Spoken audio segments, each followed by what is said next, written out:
We naturally have very fond memories of both David and Ellen's childhood, but one of my fondest memories, which Ellen still brings up to this day, is our regular trips to Blockbuster. It almost became a weekly ritual. Tessney would also accompany us on these trips to choose a film for their regular Friday or Saturday night sleepovers.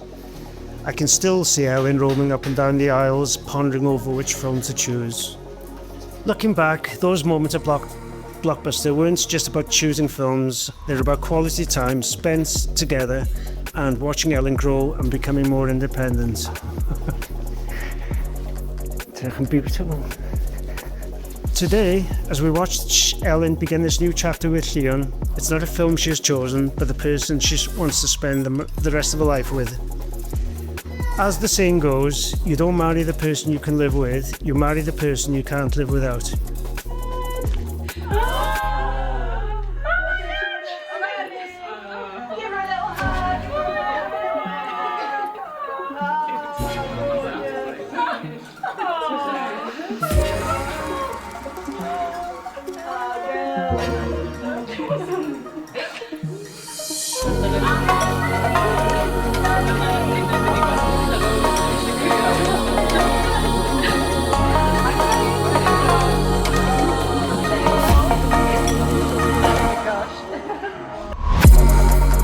Llion has been part of our family for 11 years now, but it gives me great pleasure today to welcome him officially into the family as our son-in-law.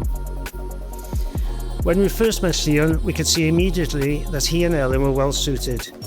Like Ellen, he's very caring, but he's also thoughtful and sincere. And it gives Dwyn and myself great comfort to see the love, care and support that he has shown not only Ellen, but us as a family over the years. Diolch i ti, Llion.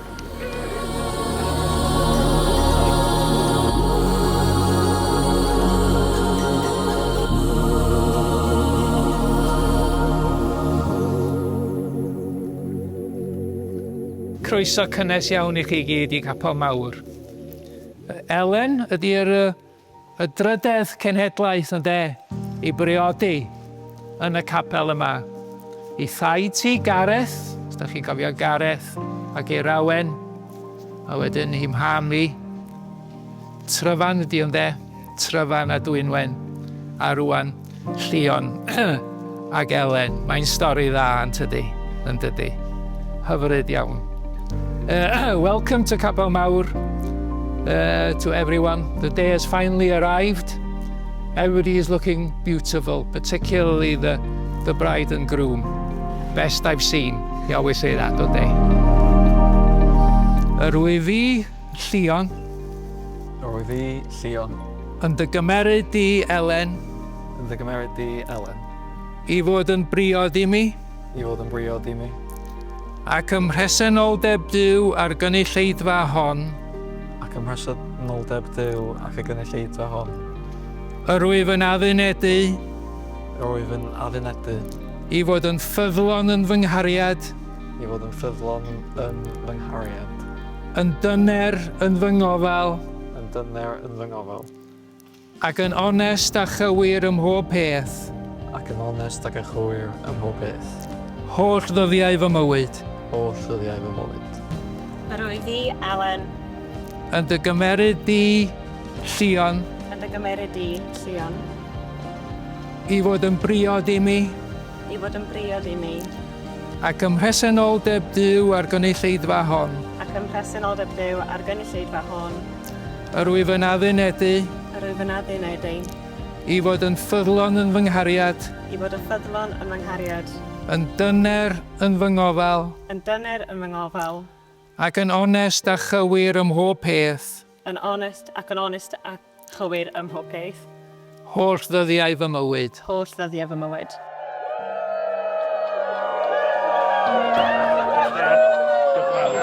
Everyone cheer!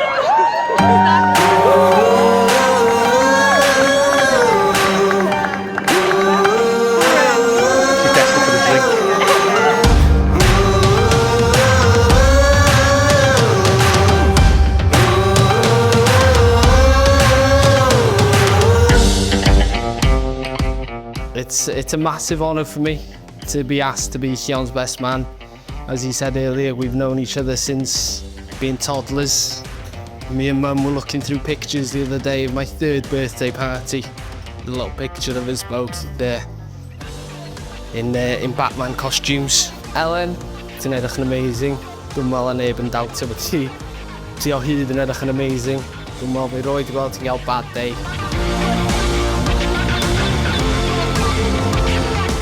I first met Elen 10 years ago now in Nando's.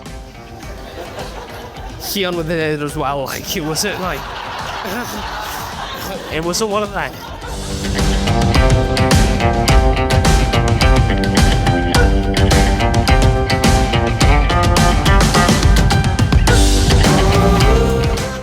Unwaith eto, pnawn da.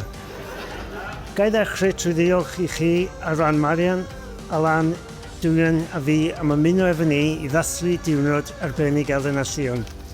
Doing and myself have always been very proud of both David and Elen, but walking Elen down the aisle today has to be one of my proudest moments, as was the time I held her the first time when she was born.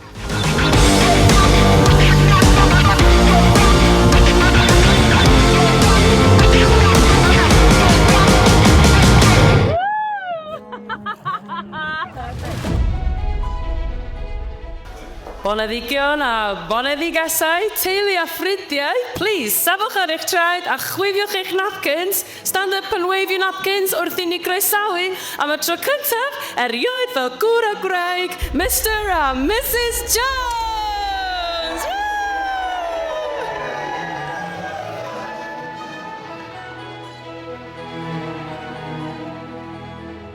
Helo pawb, diolch I chi gyd am ddod I athro efo ni heddiw. Mae'n meddwl gymaint I ddau ohonom. Firstly, on behalf of me and my wife,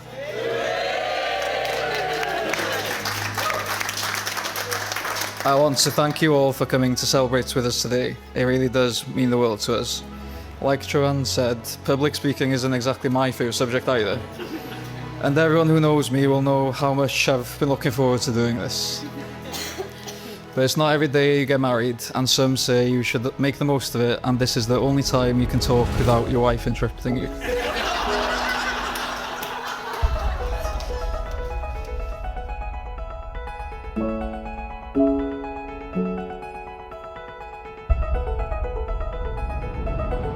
Mam a Dad, diolch am bob dim dych chi'n gwneud I fi.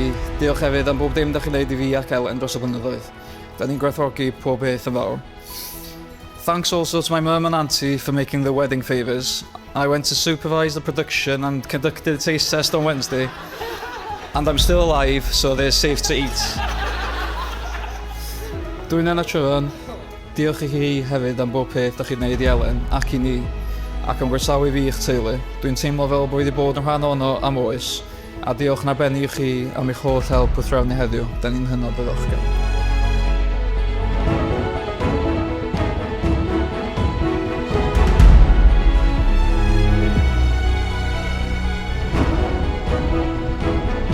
Elen, lle dwi fod I gychwyn? Mae'n anodd credu bod ni wedi bod efo'n gilydd dros 11 mlynedd. Mae amser I fflio a dwi'n mwynhau pob eiliad efo ti. Ti'n edrych yn absolutely beautiful heddiw. Most of you know we met at university over 10 years ago. What some of you may not know is that we actually both started on the same course, but only one of us is now a teacher. Even though I realised pretty quickly it wasn't for me, going back to Bangor to be with Elen was the best decision I've ever made. We made memories and friends for life, and has led us to be here today. If I were to ask most people to describe Elen, they'd say she's quiet, shy, and overall a lovely person.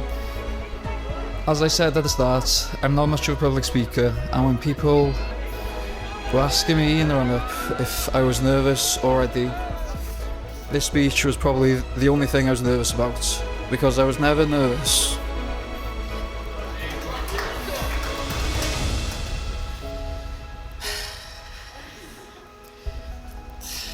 Because I was never nervous about marrying my best friend.